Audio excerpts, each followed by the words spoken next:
Hola a todos, buenas tardes. Hoy vamos a ver el tema de maternidad subrogada o gestación sustituta. Es un tema polémico, es un tema complejo, y tenemos hoy para hablar sobre este tema al licenciado Josué Tlaloc Baena López, maestro en Derecho. Y bueno, para empezar les voy a dar una introducción sobre lo que es la maternidad subrogada, para que entendamos un poco esto. Es un tipo de embarazo en el que una mujer lleva en su vientre un bebé en el lugar de una persona que no puede tener hijos hasta el nacimiento del bebé. En un embarazo subrogado se forma un embrión con un espermatozoide de un donador que fecunda los óvulos de la gestante subrogada o bien con los óvulos de una donante. Tenemos dos tipos de maternidad subrogada, que los va a ampliar más adelante el licenciado, que es la tradicional y la gestacional. Y bueno, aquí esta maternidad subrogada me parece que solamente está legislada en Sonora y en Tabasco, a reserva de lo que platiquemos ahorita con el licenciado. Y bueno, hay temas sobre todo éticos o morales que es lo que hacen más complejo este asunto. Bueno, buenas tardes, Lick. Hola, ¿Cómo estás? hola, bien, muy contento de estar aquí contigo, de verdad que me siento súper halagado de poder estar compartiendo este espacio contigo y con tu amable auditorio. No, agradezco el tiempo que me das porque sé que eres un abogado bien ocupado, pero bueno, hoy nos diste la oportunidad de apoyarnos con este tema, que es un tema, no es tan nuevo, sin embargo, creo que apenas están legislando realmente en México. A ver, cuéntame un poquito de la legislación en México sobre esta maternidad subrogada. Bien, pues si hablamos de este tema, me parece que tenemos que echar miras de lo que es la legislación de Tabasco, que fue el primer estado que reguló este tema. En el año de 1997 ellos abrieron esta cuestión. Okay. Y posteriormente en Sinaloa en el 2013. Sí. Las regulaciones son muy parecidas, tienen unas pequeñas variaciones, pero son muy parecidas, aunque desde mi opinión todavía hace falta por regular muchísimo en respecto de este tema. Fíjate que yo tanto, por ejemplo, el aborto, las drogas y esto de la maternidad subrogada, no soy no estoy de acuerdo. Por ejemplo, yo no estoy de acuerdo en el aborto, no estoy de acuerdo en las drogas, ¿no? En cómo se maneja el narcotráfico, no estoy de acuerdo en la maternidad subrogada. Sin embargo, creo que la ley debe regular las cosas que existen. Por ejemplo, el aborto, podemos no estar de acuerdo, pero sin embargo las mujeres lo hacen.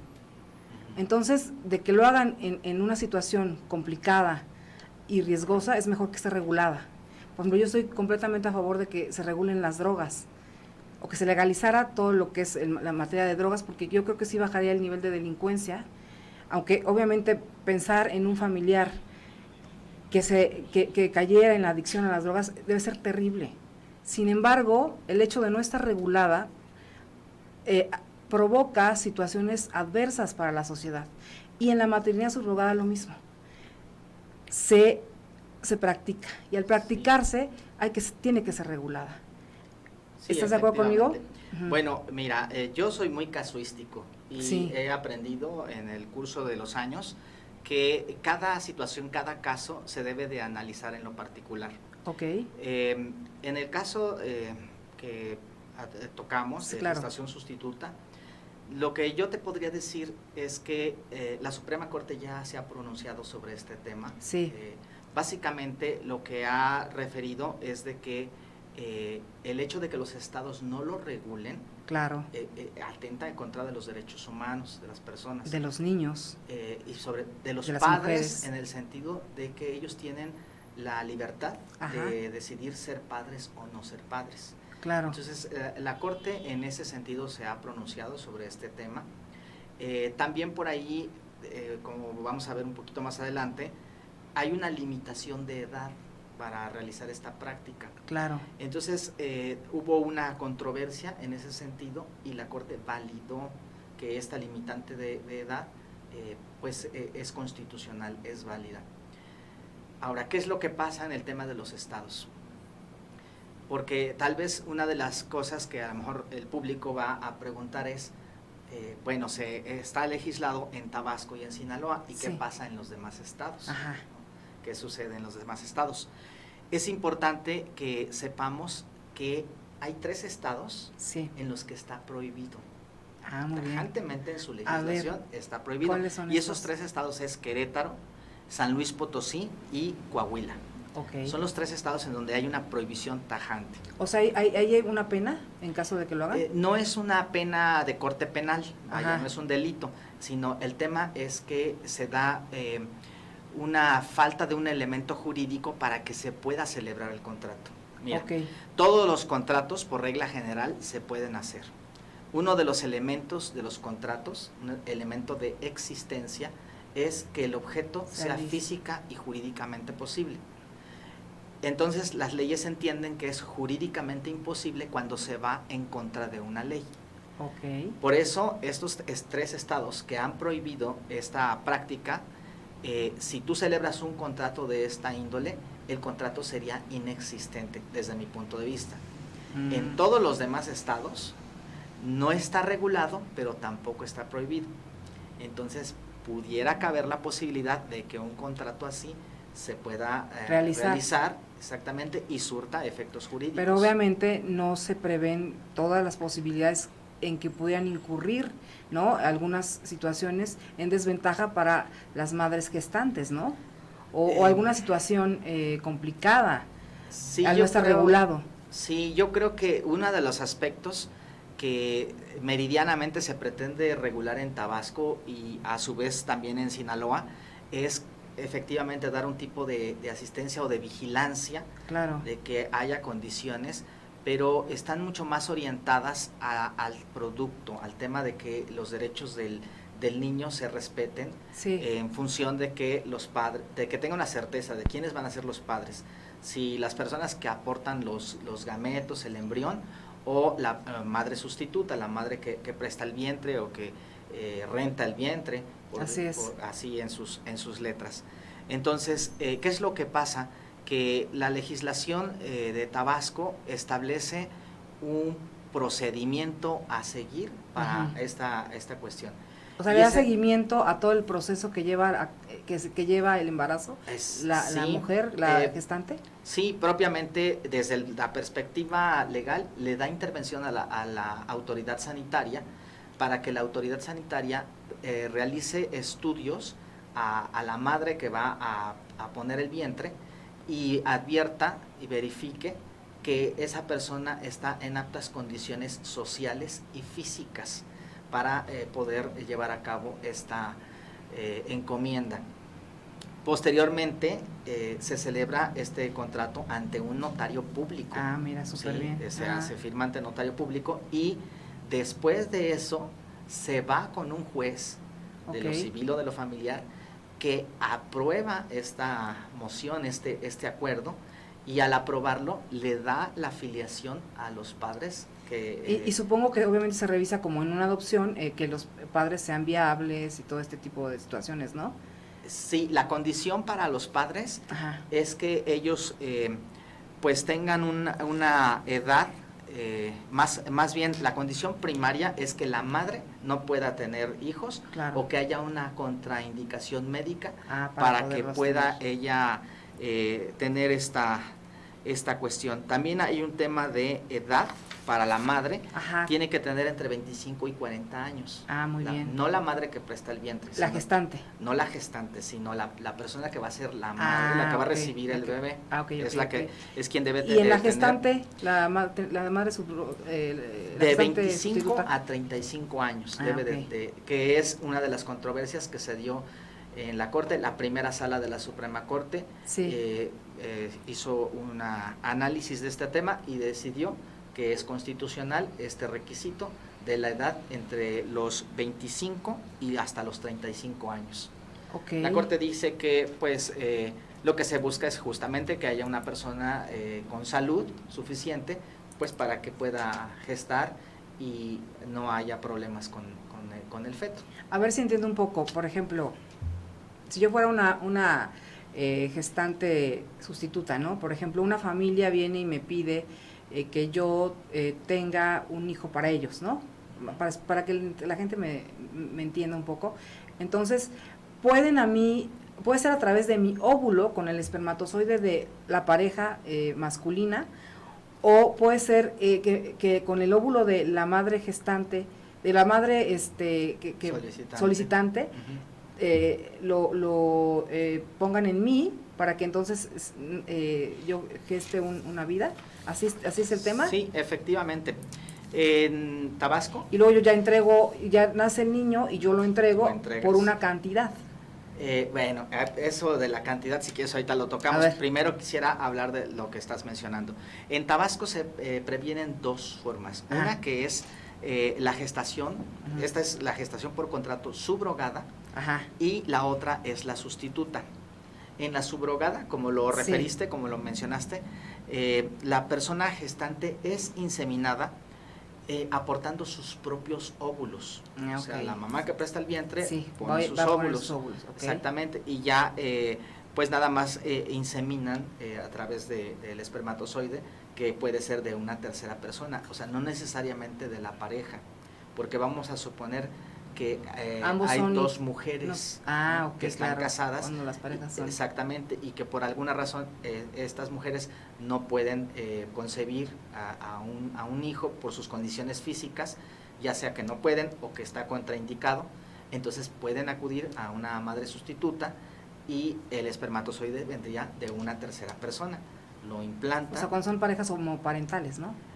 Sí, homosexuales, sí. Ajá. Efectivamente. Entonces, en este caso se daría esta gestación por contrato subrogada. Ok. Tenemos la gestación por contrato sustituta. La gestación por contrato sustituta implica que la persona es contratada para que se le implante ya el embrión ya fecundado, y ya nada más ella lo resguarda.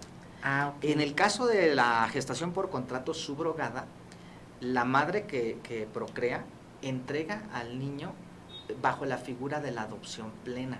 Ok. Sí, entendí. Sin embargo, como en Tabasco tienes que ir al juez, a diferencia de Sinaloa. En Sinaloa nada más hacen el contrato y no lo hacen ante notario. O sea, ahí lo hacen ante el director de salud y ya con eso es suficiente. Más sencillo. Pero en el caso de Tabasco, que el juez aprueba, dentro de su aprobación, el juez ya le da la afiliación a los padres que solicitan este tipo de inmediatamente. Servicio. Sí. Casi por default. En la resolución viene así, y el acta de alumbramiento refiere los datos de la madre que solicita, no la madre que parió, no la madre que... Sí, la solicitante. Así es, exactamente. En el tema del dinero, ese yo creo que es uno de los puntos importantísimos. Mira, fíjate que bueno, por lo que he estado leyendo e investigando, sé que hay muchos grupos que están en contra por la mercantilización, ¿no? el objeto, el hecho de que seas como un objeto, ¿no? La madre, o que se rente un vientre, ¿no? Se alquile un vientre. Entonces, ¿tú consideras que esto es ético o moral? Hay que entender una cosa. La gente no sabe diferenciar muchas veces lo que es ética y lo que es moral. Por ejemplo, la ética es basada en la ciencia y en la filosofía, y está basada en la razón. La moral son las costumbres. Les voy a dar un ejemplo. Las mujeres árabes, ¿no? Que andan con las burkas o todas tapadas, es inmoral no traerla. Sin embargo, no es ético. Vamos, no es ético que uno... ¿Por qué? Porque están perdiendo su libertad. Pero para esa sociedad es moral, pero no es ético. O sea, hay una gran diferencia entre ético y moral. En tu opinión, ya no como abogado, ¿consideras que esto sería ético o no? Bueno, yo considero que, de nueva cuenta, bajo la casuística de cada asunto, podría ser ético, porque si yo me puse a pensar, dije, o sea, sí conozco a algunas personas que están en esa condición de no poder tener hijos. Pero ¿y por qué no adoptar cuando hay tantos niños? Sí, es una opción, pero yo digo, podría haber otra opción. El tema, tú que eres mamá, sabes que el recibir un bebito, ¿no?, recién nacido, y además la crianza desde pequeño y todo, bueno, es una condición un poco distinta. Además que yo investigando en una maravillosa fuente que es Google, vi que dice ahí que reciben entre 30,000 y 50,000 euros. Sí, exactamente, para allá voy. O sea, es un dineral. Sí, a nivel global se ha registrado que ha habido más o menos una ganancia en esta, pues en la que le llaman la industria de esto, sí, de 6,000 millones de dólares. Uf. Y se estima que para el 2025, o sea, va a haber alrededor de 27,500 millones de dólares. Es y obviamente, dinero. claro, y obviamente los países de primer mundo, ¿no? Los europeos o bien los norteamericanos vienen a Sudamérica, ¿no? Y a Centroamérica a hacer este tipo de cosas. Según yo sé, si pueden, ¿no? Sí, bueno, a nivel mundial, India había sido uno de los países número 1 en esta práctica. Sin embargo, se prohibió. Okay. Y en el momento en que se prohibió, se voltearon las miras hacia acá, hacia esta parte del mundo, y es como se han visto estas prácticas. Aquí hay un registro que entre 2016 y 2019, sí, más o menos, en Sinaloa ha habido como cerca de 26 nacimientos de este tipo, y en Tabasco más o menos igual. Y puede haber algunos que no estén dentro de la ley, ¿no? Sí, por supuesto, y que aparte no se reporten, claro. En todos los demás estados, o sea, por supuesto. No hay registros sobre toda esta temática. Por eso yo considero que sí sería muy bueno que se regule, que se legisle en este sentido, estoy de acuerdo, en todo el país. Ya ha habido intentos a nivel federal para regular esta temática, más o menos como 18 ocasiones que se ha intentado regular. Sí. Y en el 2015 la Suprema Corte se pronunció a favor de la regulación de este tema, de esta temática. Si te fijas un poco, aquí no preocupante, yo creo que el tema de todas estas situaciones que es para mí la maternidad subrogada, que para mi gusto, como dices tú dices que sí es ético, yo tengo mis reservas. Sin embargo, como te decía yo, la legalización de las drogas y el aborto, que también no estoy a favor, pero deben de ser legales, así como la maternidad subrogada, todo esto tiene que ver mucho con el dinero y la situación económica de nuestros países. Entonces, por eso yo siempre insisto en que tanto que México tiene que buscar fomentar empleos, necesitamos mejorar nuestra economía. Que ningún presidente, ningún gobernador, ningún alcalde pueda hablar de democracia mientras siga habiendo pobreza. ¿Por qué? Porque entonces yo creo que las mujeres rentan su vientre muchas veces por necesidad. Yo creo que la mayoría de las veces. Sí, efectivamente. Bueno, los datos que obran en las redes sociales, en internet, en Google, en YouTube y todo esto, hablan de un promedio de pago entre 200 y 300 mil pesos para las mujeres gestantes. Sin embargo, la legislación, bueno, es de lo que se tiene, de alguna forma noticia, no sabemos realmente. Sí, ¿no? Claro. Porque sí, efectivamente, agencias extranjeras ofrecen mucho más dinero, y etcétera. Pero el curioso, la legislación no te habla expresamente del tema del pago. Que debería estar. No te dice cuánto, no te dice si se puede, no se puede, nada. Pero como lo deja abierto a un contrato, pues un contrato... Es un acuerdo de voluntades, a final de voluntades. Entonces, si acordamos en voluntad que te voy a dar un dinero por esta obligación que tú vas a contraer, es totalmente válido y legal. Claro.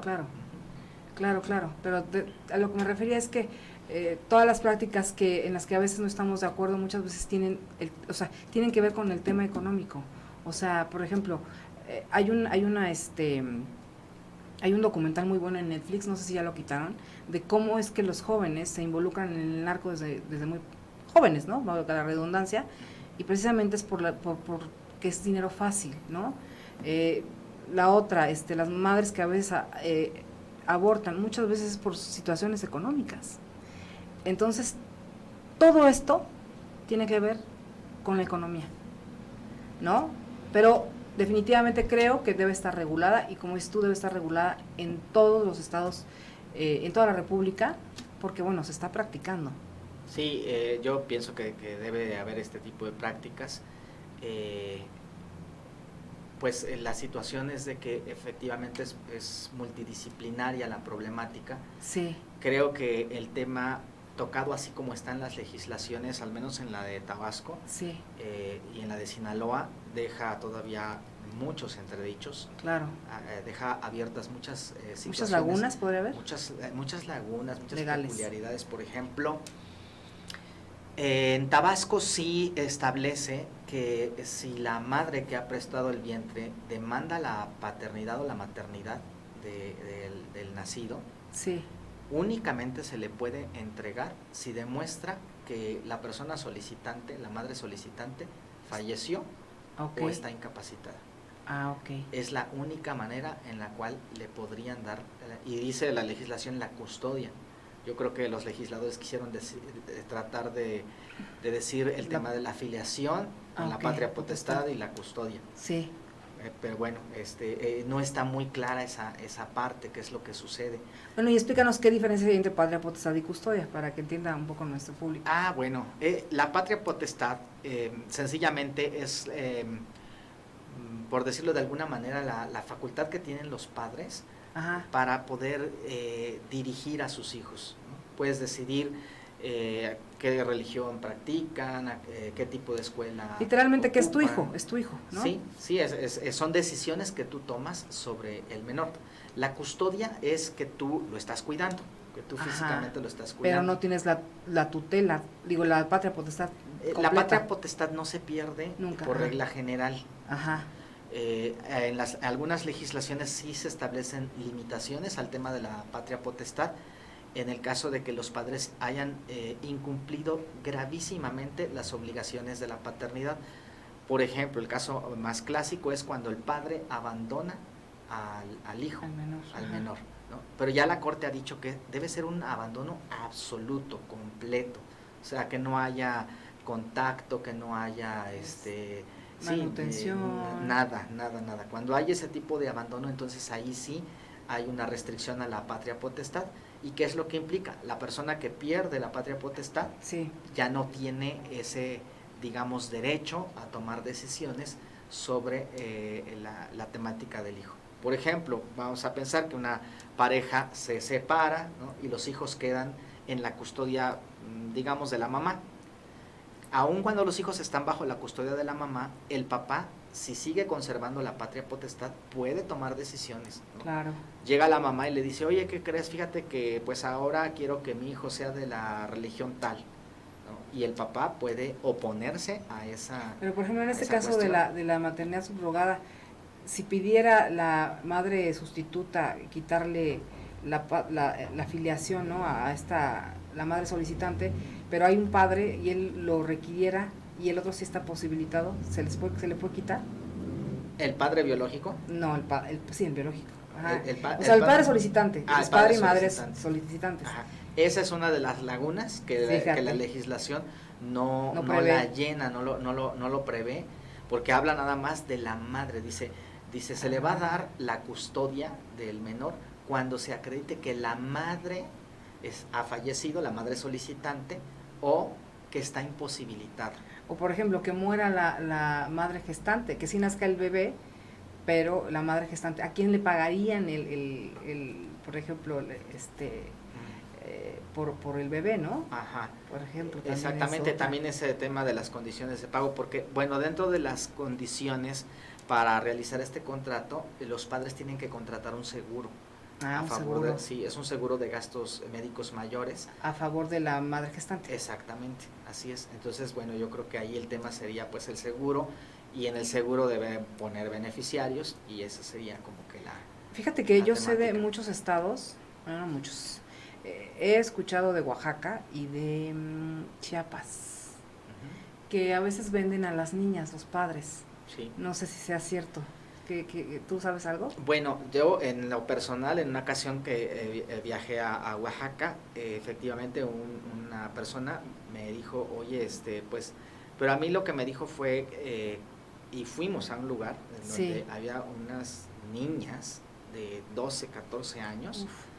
y los padres te pedían un tipo de dote para que te pudieras llevar a la niña. El trato era de que la niña se iba a tu casa a realizar labores domésticas y dentro del pago tenías que darle de comer, tenías que darle vestido y mandarla a escuela. Ok. Ese es el trato, bueno, así como yo lo Por ejemplo, escuché. yo tenía yo un vecino hace tiempo que se traía niñas de Chiapas, así de 14, 13, 14 años, no sé cómo le hacía, y sí les daba de comer y todo, porque tenía como 4 o 5 hijos el tipo, Uh-huh. y se las traía, se la traía para que le ayudaran como nanas, y le ayudaran en el cuidado de sus hijos. Uh-huh. Se las traía de Chiapas. Sí, bueno, digamos que es el aspecto blanco del tema, porque no, definitivamente en temas de trata de personas y todo eso, sí es una cosa terrible. Entonces, sí, yo creo que está bien que se regule el tema de la maternidad subrogada o de la gestación sustituta, porque bueno, efectivamente puede haber muchos abusos por ahí de los cuales no estamos enterados.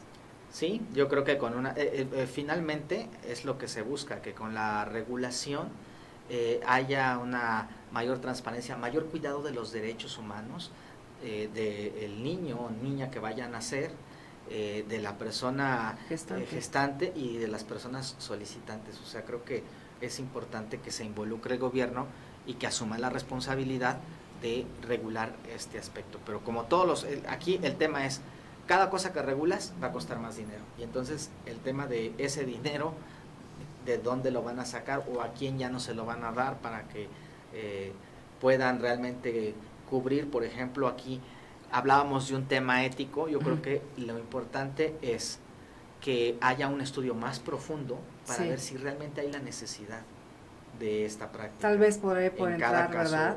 En particular, y eso creo que nos tranquilizaría la conciencia. Pero yo incluso creo, lo mejor sería que se creen buenos empleos en México, se mejore la situación económica en la República, ¿no? Y se deje de haber tanta corrupción y una mejor administración de nuestros recursos públicos. Pues bueno, licenciado, esto es todo por el día de hoy. Muchísimas gracias, espero que haya sido de su ayuda y están bien y los hayamos informado de buena manera. Muchísimas gracias por estar conmigo en este programa. Buenas tardes a todos, gracias. Muy buena tarde, gracias.